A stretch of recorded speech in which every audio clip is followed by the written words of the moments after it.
Hi, my name's Natalie Litton. I'm interviewing Chris today. Hello. Hi. I was just going to ask you some questions about leisure, sports, and things like that. So, Okay. my first question for you is what do you do for work? For work, I own a personal training studio in Tucson, Arizona, and that occupies a good majority of my day. So, what would you say your daily schedule and weekly schedule look like? Like, how many hours a week do you work and stuff like that? So my work schedule can vary, but it averages about 10 hours a day, so about 50 hours a week, plus or minus. And what do you And do during that time? during that time, just a whole mix of responsibilities. I train 15 to 20 hours worth of clients myself each week still. And then the rest of my time is dedicated towards staff development, staff support, uh, like any kind of marketing, advertising, and just the other hats or responsibilities that I need to take on and take off in a given day. Cool. So, since you have such a busy work week, how do you have time to also let me rephrase that. How do you spend like leisure time? Do you have leisure time? Well, let me ask you a question. Okay. How are you defining leisure time? So I just would define that as anything that you consider something to be not work. Okay. So I would say that planning is a significant part of that for me. By planning, I mean scheduling. So because my days are pretty full, I make a point first and foremost to get comfortably 7 to 9 hours of sleep a night so that I'm rested and ready to go each day. And the other thing that I would say before moving into a given day is what I'm doing the day before, as far as planning meals and getting things prepared, as well as getting like clothes set up for the next day for any kind of exercise or activities I'm going to do, so that I'm reducing how much, like I would say, extra time or additional time is needed in the morning so that I can get what I need to do done and move forward. And as far as leisure activities, that's where it starts for me. I start every morning after I've had my quality sleep. I start every morning with some what I call prayer journal time, where I'll write for anywhere between 15 to upwards of 30 minutes. And it just is a part of getting my mind oriented to the things that I want it to be focused on going into a given day. So it's a lot about mindset. And the other thing that I'm pretty regular about is a morning walk with our family dog. And I'll usually listen to some kind of a podcast during that walk. And walk distance or time will vary based on the schedule that's in front of me, but just about every day of the week I'm doing some kind of walk as part of my morning leisure activity routine. And then once I get to work, I'm very consistent about scheduling my exercise time so that I can have that personal time for myself at least 3 days a week. So that's a time where I'm not taking any appointments, I'm not taking any phone calls, everything is delegated away so that I can get some time for me to keep my body healthy and get a nice sweat going. So with all of those different activities that you mentioned, do you feel like that's enough time for you to relax each day? So that's like the day part. To answer your question, no. I need to be able to have some decompression time. And so for me, that's more in the later part of the day. So I typically watch one or two shows. It's always seasonal, so sometimes it will be more, sometimes less. this time of year, I'm really a big fan of The Voice, along with my wife, as well as a show called This Is Us. So a couple days a week, that'll be about 2 hours worth of time. And the other days of the week can vary. And then I also like to end most of my days with some reading time, about 15, 20 minutes, give or take. Again, depending upon what's going on the next day, when I need to get to bed to get enough sleep, that'll determine how much reading time I have in the evening.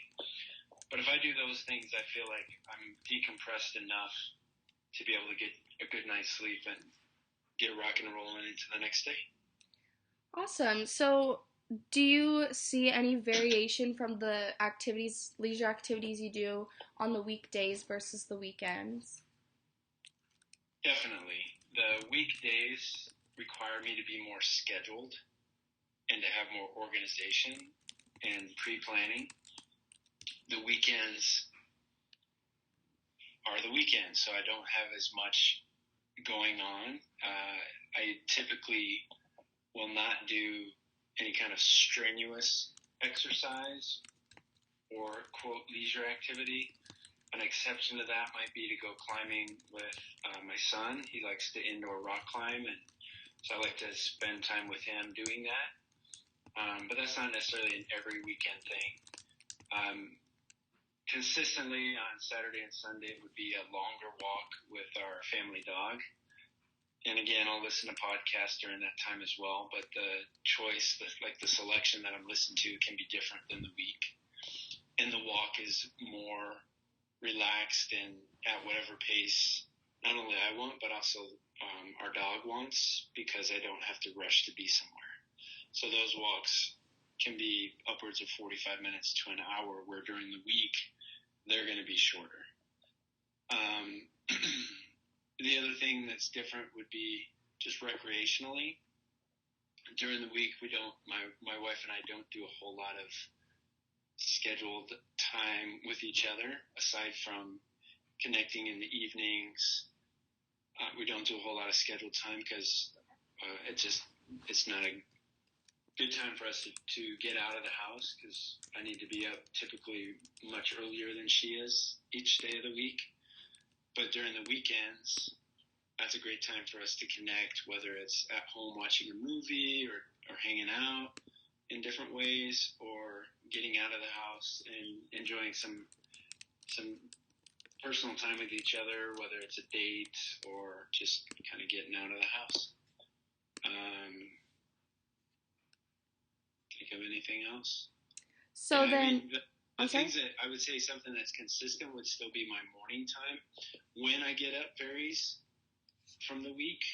I usually sleep a little bit longer because I like to stay up a little later on Fridays, and same on Saturdays. But I still have my quiet time in the morning that sets my day 7 days a week. Cool. So, what about leisure? No. So, what would you do in times where you have more extended time off? So, rather than just a weekend, you might have like a vacation, a whole week off, something like that. What do you like to do in those times? So during those times, it varies. Our family is very seasonal. What I mean by that is, depending upon the weather, that's going to guide our choices. We've been going to San Diego for comfortably 19 years almost at this point, each summer. And so given that it's summer, it's more related to the sun and being outdoors. So I've practiced over the last several years in particular with my son, learning how to surf. And I wouldn't say I'm a pro at it by any means, but I enjoy it enough that I'll spend a couple hours or more in the water, especially if I have a wetsuit. So that would be a different type of leisure activity, whereas in the winter time, we like to go to the mountains. We like to be on the snow. So that would be replacing surfing for snowboarding in my case. And as far as Same thing with leisure activities. If it's during the summertime, it's more being outside, more walking, more exploring, that kind of thing. Whereas if it's in the winter time, aside from being on the slope, we're not spending as much time or investing as much time out and about because it's cold. So we tend to be more indoors in our exploring. Interesting. So, in the same kind of realm as that, with your trips that you go on, what are some places that you have been to that are your favorite? Well, my wife has been involved in the hotel industry for many, many years, and she, not so much now, but in one of the hotels she used to work for, they provided incentive trips to top sales producers. And during that time, we both had the opportunity to travel to lots of different places: France, Thailand, British Virgin Islands. Where else? Those are the main ones that are coming to mind, so they must have been the most impactful. And so as far as destinations, they're amazing just because instead of looking at pictures in a book or encyclopedia or watching video, I was actually physically present and able to experience some amazing things. Awesome. What was some of your favorite activities that you did while you were abroad? Well, so one that comes to mind right away was when we were in Thailand. We had the opportunity to ride elephants. So Oh, wow. we were literally back of an elephant walking with a caravan. I don't remember what the name is for a group of I think it's I don't remember what the name is for a group of elephants, but there were a bunch of us, and two to an elephant sitting on the back of an elephant, and you can't imagine how incredible sitting on one of these massive animals is. And then to add to that, the environment we were in, because we were literally walking through jungle, it was really spectacular. That sounds really, really awesome. So, kind of jumping topics a little bit, what are some activities that you might have done when you were younger versus now, and what do you think has kind of sparked the change between those activities? Well, so some of the activities that I would have done or did do when I was younger were more spontaneous, and that would kind of speak to the second part of your question as well. So less scheduled, less planned, more just free for all. Get up and decide what we're gonna do in a given day. So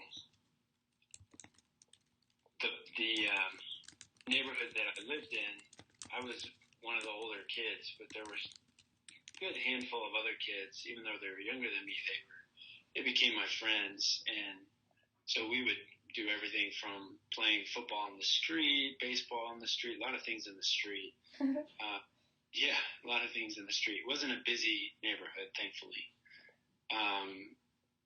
We do all sorts of stuff outside.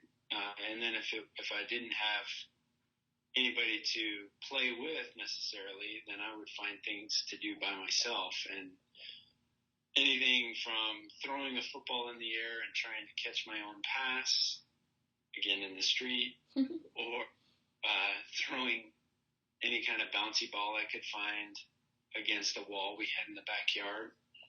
And I was very competitive even then, and probably more internally competitive than externally. So I would set goals like I need to hit a particular seam in the brick wall so many times before I could do some other activity, even if it was like to go in the house and get a drink of water. I had to hit a particular point so many times before I could do that. So that would occupy time, especially if I wasn't having the best day aiming. And obviously, I'm going to be out there longer. Did you participate in any little league, like sports or high school sports, anything like that? I did one middle school. That's when I got to do some sports with middle school. I played soccer. I did baseball. I wrestled. So I was very, very active with the middle school athletics. And then going into high school, I stopped wrestling, but I got into football instead and quit baseball, replaced that with track, and stopped doing soccer because I also got into lifting weights. That's where I really started my passion for exercise in sixth grade, actually, and then that carried forward into high school. By the time I got to high school, I was track for football and football for football and weightlifting every chance I could get for football. So everything in high school really kind of centered around football. And I continued football through high school, and then I also did 2 years of junior college playing football. Wow, that's really cool. Did you feel like you have in your day-to-day life now and when you were growing up, did you experience anything like that was constraining to you when you were trying to do a certain activity or held you back in any way? Definitely when I was younger, so before middle school, I had a short opportunity. I don't remember exact age, but age for like t-ball, and I played. So it was my introduction to baseball.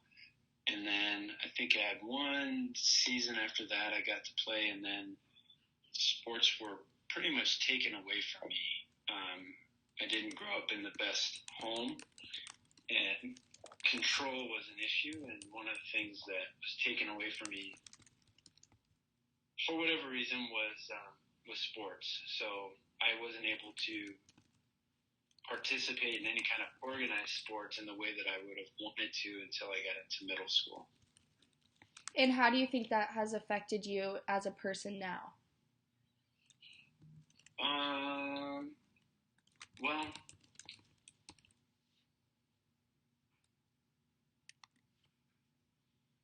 I think that if I hadn't found the opportunity to pursue the joy of moving and doing different sports starting in middle school and through high school, I wouldn't be who I am today. I wouldn't own a personal training studio and have a passion for personal fitness as well as being an influential part of positive change in other people's lives. And I would say that my experiences growing up were also a part of, I guess, molding me in many ways into who I am today, and the empathy that I can have for other people who may either be struggling with their fitness or have had experience with fitness and have kind of fallen out of it for various reasons, whether injury or circumstances, schedule, and so forth. I think I can relate a lot to people based on the experiences I had growing up. Very interesting. That's really cool that you were able to move past it and find something good through the things that you struggled with growing up. Would you say that the struggles that you faced were more of an internal thing or an external thing? So being, to use your term earlier, being constrained, that was physical. I didn't have a choice whether I was going to play organized sports or not when I was younger. Uh-huh. That was something that was either given or taken away from me, and unfortunately it was taken away.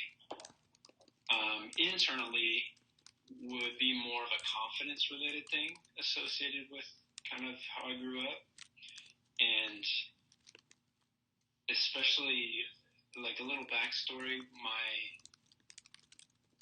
around the age of my sixth grade year of junior high is when I received my first weightlifting set. I got it as a Christmas gift, and that started a new confidence in me, just because there's something that feels good when you're getting strong and you feel like you can overcome things. Exercise in some ways can be uncomfortable, some would even call it painful.